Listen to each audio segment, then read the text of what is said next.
be renewed. Today, I want to talk about cheating. And I want to talk to the women and the men that's always going out of the way to cheat with another person's spouse.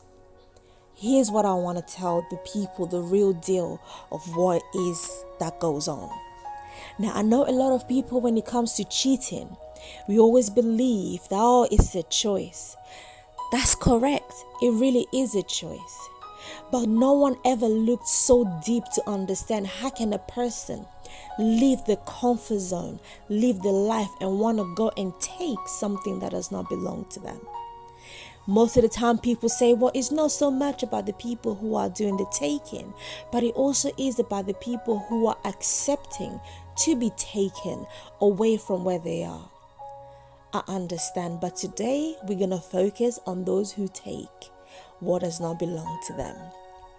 Imagine walking into a superstore, and you went into the superstore because you had an intention to buy something.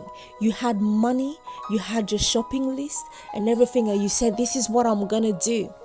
But when you arrive in the shopping mall, something happened. You decided to take something which was not in your list, and you've taken it and put it in your pocket and taken it and said, this is now belongs to you. Remember, you did not pay for it, and then you walk out of the store with it. No one may have seen you. No one may have known you've taken it.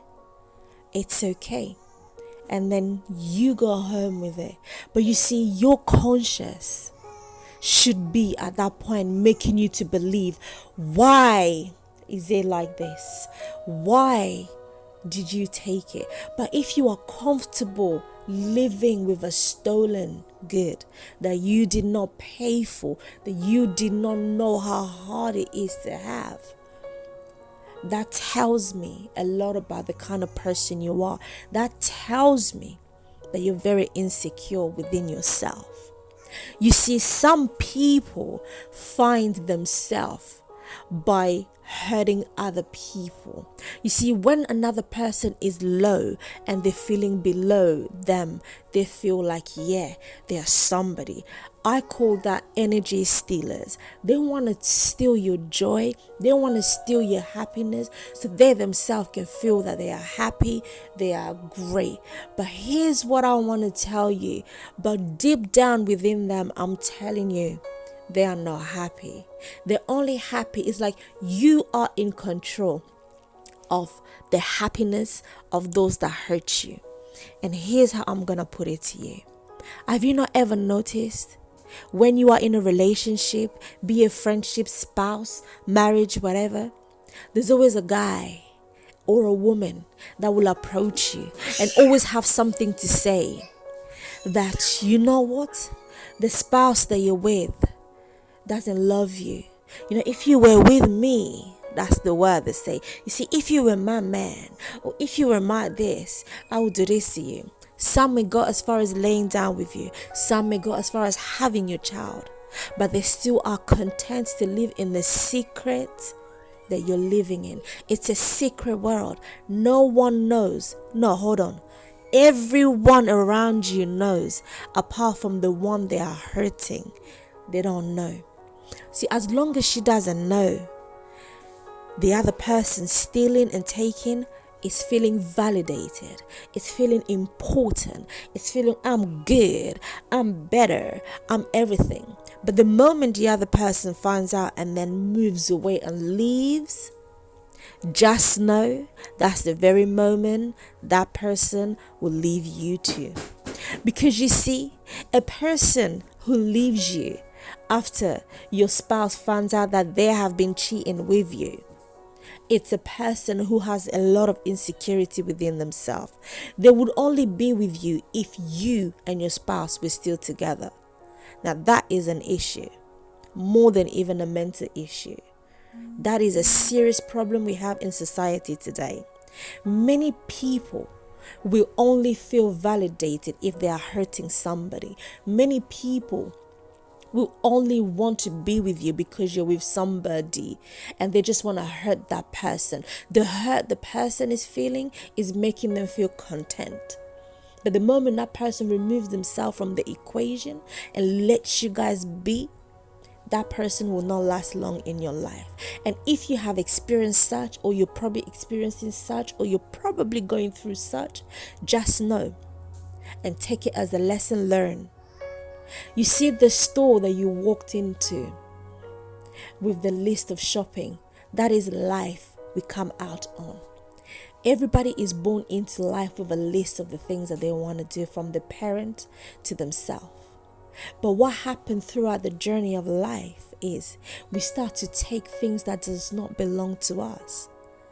And all those things that we take that does not belong to us accumulates and stays within our subconscious. And when people now, we start to see other people in our life taking things which are ours, which does not belong to us. Instead of us saying, oh my God, I did that too, so it's coming back to me, what we then do is we react in a particular way. But sometimes life is the best way of learning how to do right. You see, the wrongs that we do in life today, it will only be returning right here today. Let no one fool you, Christian or non-Christian. Wrong is wrong. There's no such a small or big, but wrong is wrong. Depending on the wrong you do, you will repay only that which you have sowed. God is love and is very merciful. But when you keep smoking 20 cigarettes within a day, you're more likely to suffer some sort of, lung cancer or something. But that's not God's doing. That's your doing. You see, we need to understand how to discern and rightfully separate what is God and what is our doing. Because God is a fair God and is a love God, and never will He tempt us into things which is not of His nature. God is never going to tempt you to take another person's husband or wife. God is never going to tempt you to want to get impregnated or to want to impregnate somebody else's wife. That is not God's nature. God is a pure, loving person. Doesn't do wrong, doesn't rejoice in wrongdoing. That is the God we serve. So today I call upon each and everyone that hears this voice message. I say, renew your mind with me today. Go back in the closet and look through your life. How have you lived life? Remove everything that you've walked that was not worthy of God, and make a firm decision today and stand on that decision that from today you are going to only walk in the ways of the Lord. You are only going to walk in the path of God.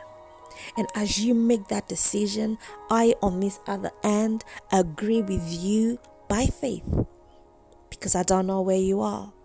And this audio may attempt you after I've recorded it. But by faith, I agree with you, my brother, my sister, and I put the peace of God to be in your life. And may you go and sin no more. May you go and do no wrong no more. And then watch how your life will flourish. You see, wrong is wrong, and God will forgive you, but there are consequences in the wrongs we do. There are people that we hurt along the wrongs we do. There are children that we bring into this life where they were not even ready, and these children will be raised unlovingly. That's wrong. So we have to start thinking about our actions before we actually act them. Imagination is the best way to start planning your life. Know what you want. Walk in what you want. Don't let no one pressurize you. into doing something that is not what you really want. Follow your heart. I know. Many people have said, many inspirational people have said, never follow your heart. It will lead you wrong. But one thing I've learned is always go with your heart. It will always bring you home. This was Renew Your Mindset. Renew Your Mind with Niina Kabesa. See you next time.